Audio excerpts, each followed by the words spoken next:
Hey everyone, and Tony here with a review of Massenet's Werther, which was live streamed from the Metropolitan Opera House and was shown at the Sinistar Cubics Theaters at Alexanderplatz.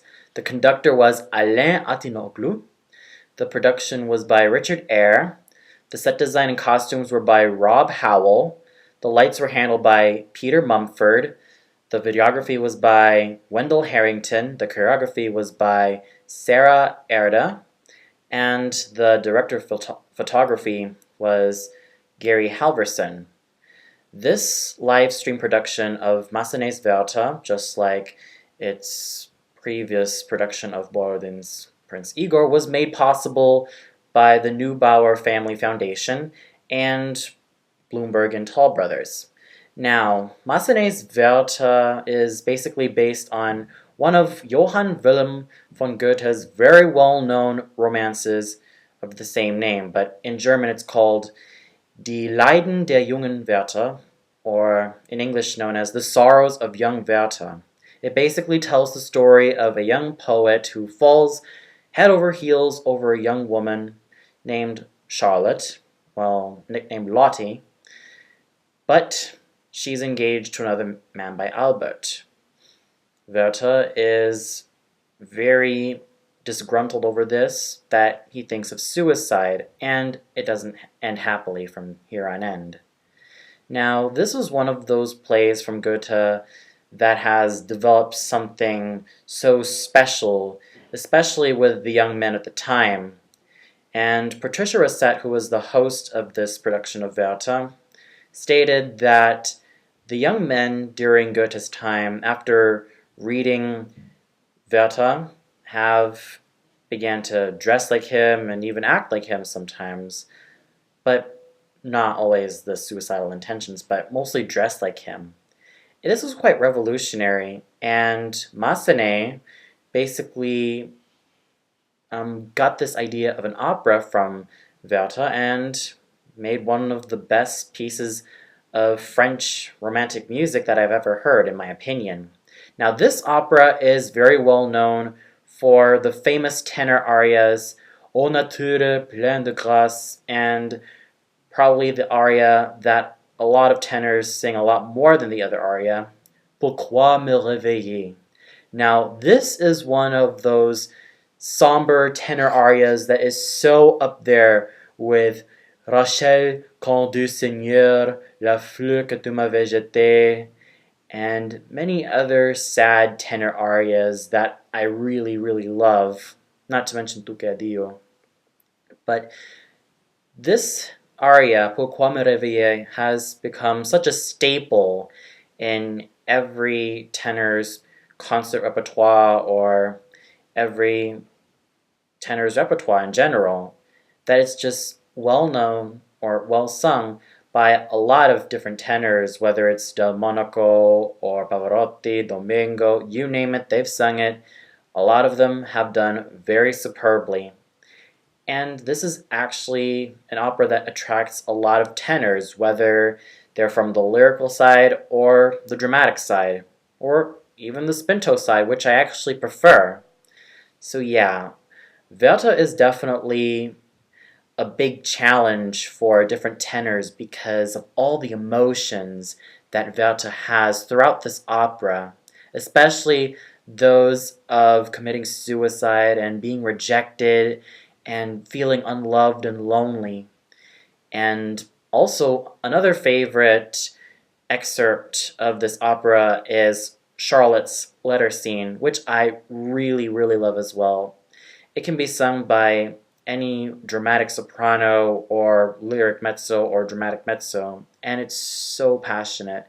It's so full of fire and passion that, yeah, it just leaves me on the edge of my seat, because the letter scene basically shows Charlotte's conflicting emotions because she knows that she's married to Albert, but she can't help it. She loves Werther with all her heart and soul, and she promised her own mother that she would marry Albert. So basically, this opera is so full of melodrama, but not done to such an obnoxious level. And it's just so heart-wrenching and so heart-rendering that at times it just leaves me on the edge of my seat. Now, going into the production of this opera, I definitely love it. It's so colorful, so vivid, so animated. In fact, there are some animated sequences, well, mostly in the first part of the opera, and we do get to see what happens before the opera starts. Basically, Charlotte's, Sophie's, and the other children's mother passes away, and time goes on. They're left without a mother, and that's how the bailiff becomes a widower.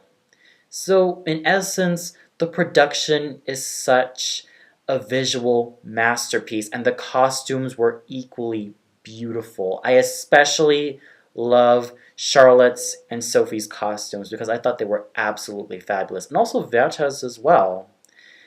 Because, like I said, it's absolutely fantastic to have a costume that really resonates with him. Him being in all black, and yeah, because, well, I hate to sound shallow, because it basically signifies his sorrowful nature. And Albert, he was dressed fantastically. In fact, every costume in this opera was all beautiful. But the scenery definitely makes this opera worth watching.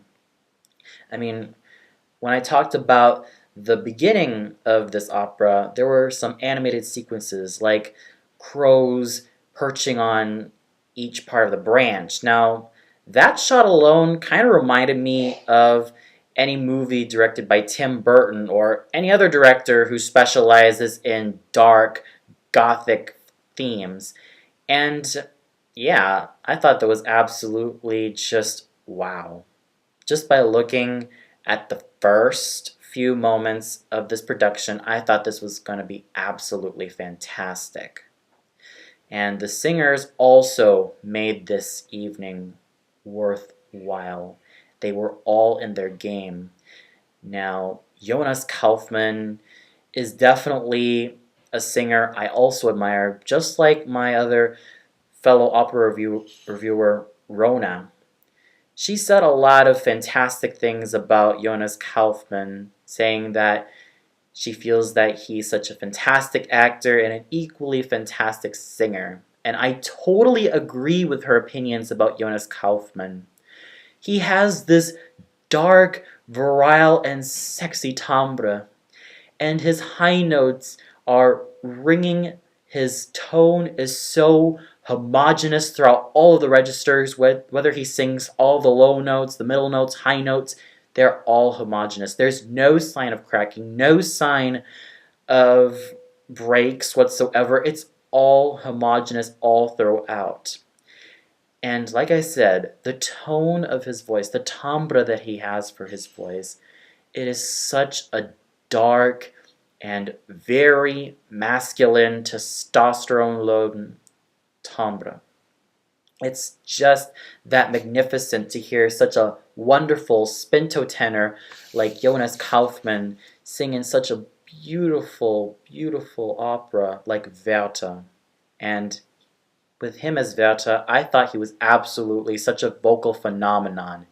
His phrasing was so elegant, so beautifully placed, that his Pourquoi me réveiller almost reduced me to tears, especially in the second stanza, in which he sings almost pianissimo. It's just so heartbreaking. It was just so magical that I was practically glued to the screen and just, well, my jaw basically dropped at just how fantastic he was performing in such a heart-wrenching opera. He was able to make the character of Werther come alive through his lonely nature, his artistic views of the world, through everything else in between, and through his entrance in the second act where he looks all, well, terrible in general,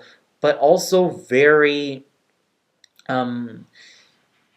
cold and very tired and very world-weary because he knows that there's nothing in life that's worth living anymore because the woman that he loved so much abandoned him.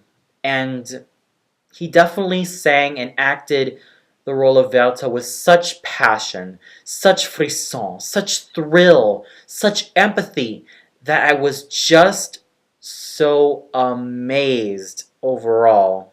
And it's definitely no wonder why the conductor, Monsieur Altinoglu himself, definitely praised his performance of Werther. And in another interview with Peter Gelb, Richard Eyre, and Rob Howell, both of them agreed that he was like Al Pacino and Robert De Niro because of how he acted, his presence on the stage. I'd like to make an interjection of that. In terms of his acting, I definitely feel that he's also more of a Marlon Brando from the 50s because of his charm, and also that of a James Dean because of his youthful nature.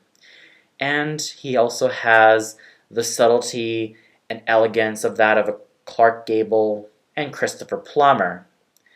Those are pretty much the actors that I can really compare Jonas Kaufmann to, aside from Al Pacino and Robert De Niro, because he basically has all of that subtlety.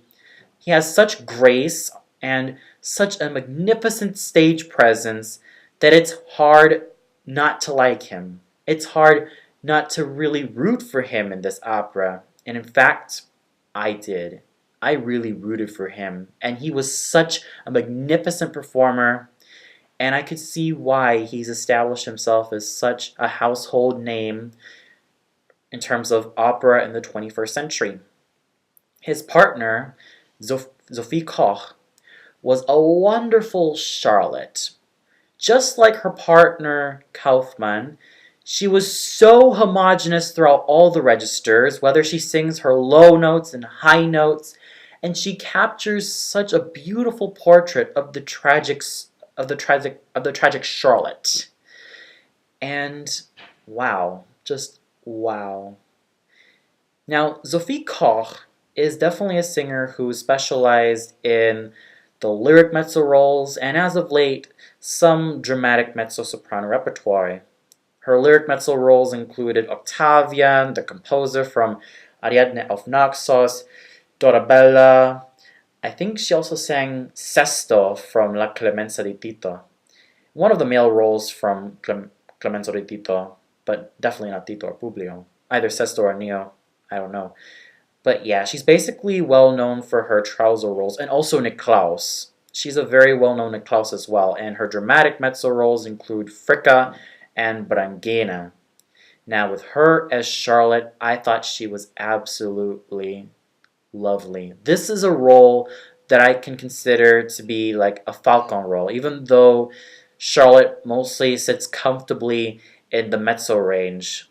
But the thing of the matter is that some sopranos and some mezzos have sung this beautiful part. Some of the sopranos that I know who sang Charlotte would have to be Suzanne Juyol, Victoria de los Angeles, Renata Scotto later in her career, and Regine Crespin. Those are basically some of the sopranos who sang Charlotte. Oh, and also Lotte Lehmann. She also sang Charlotte.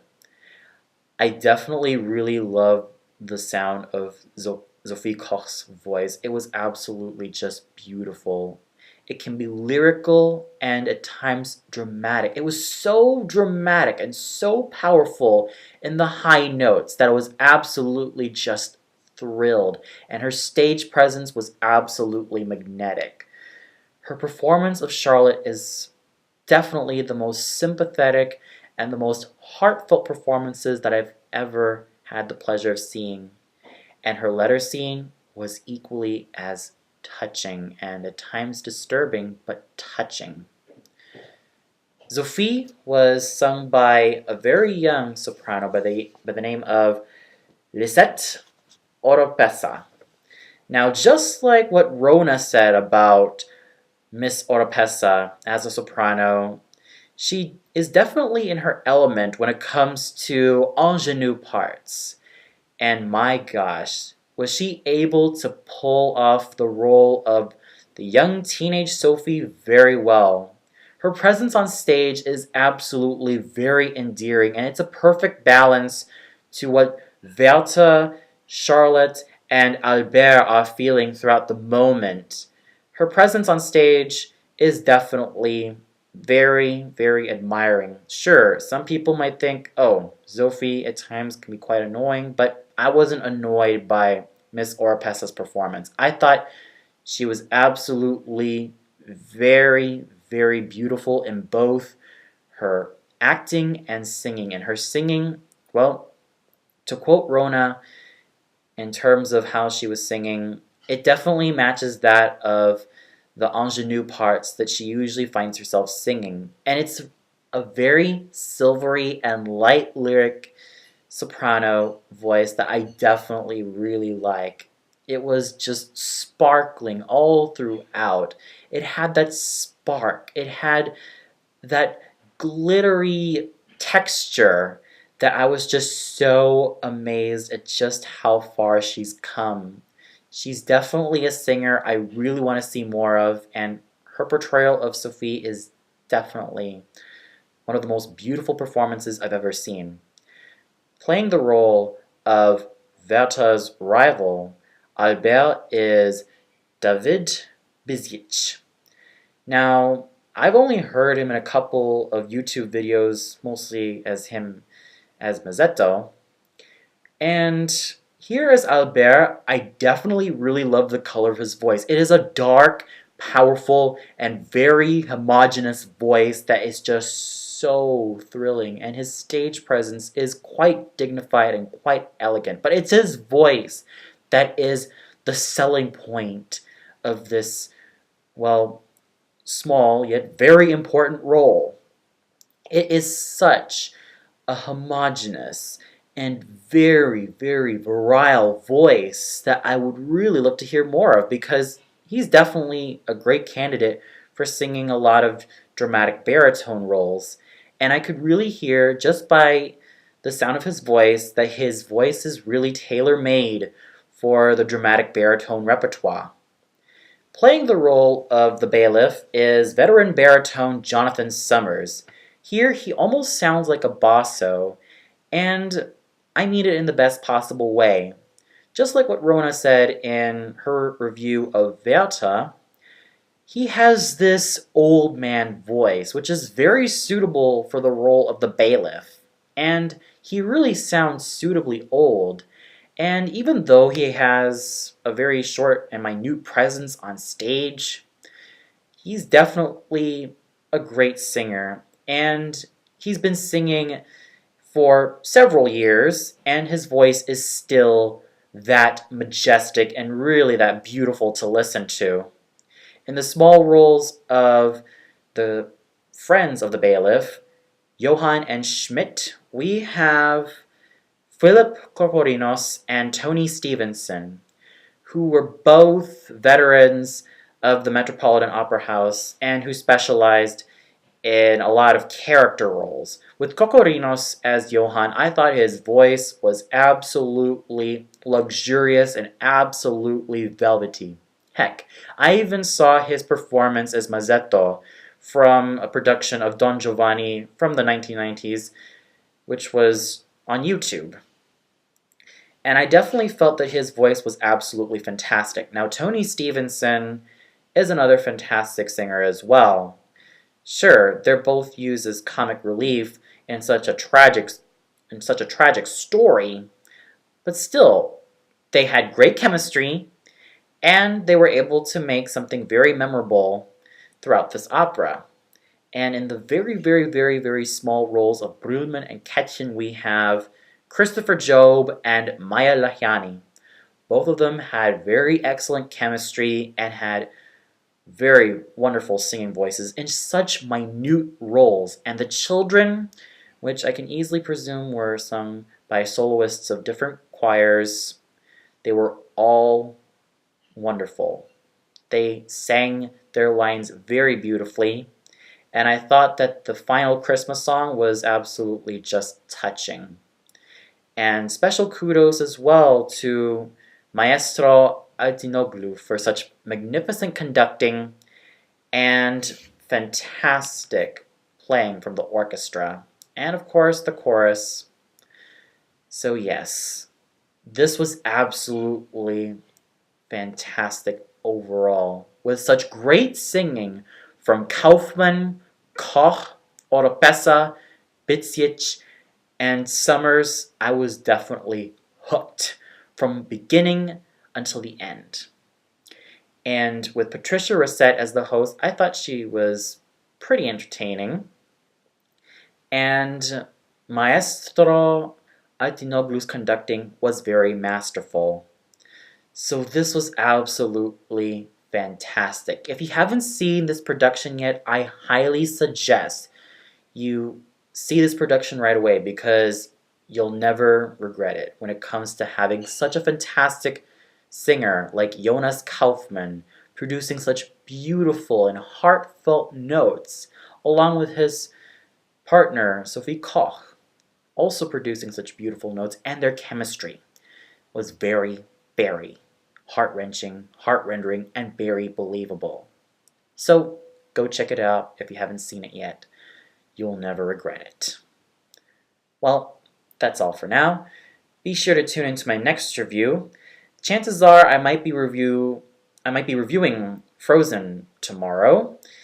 But most likely I'll be reviewing The Marriage of Figaro, which is going to be shown at the Staatsoper and Schilltheater. Now, Frozen is going to be shown at the CineStar movie theaters in Potsdamer Platz. So if I end up catching that, do expect a review.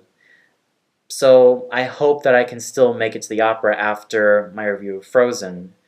But we'll see. Until then, this is Antoni signing off and wishing you all a good night.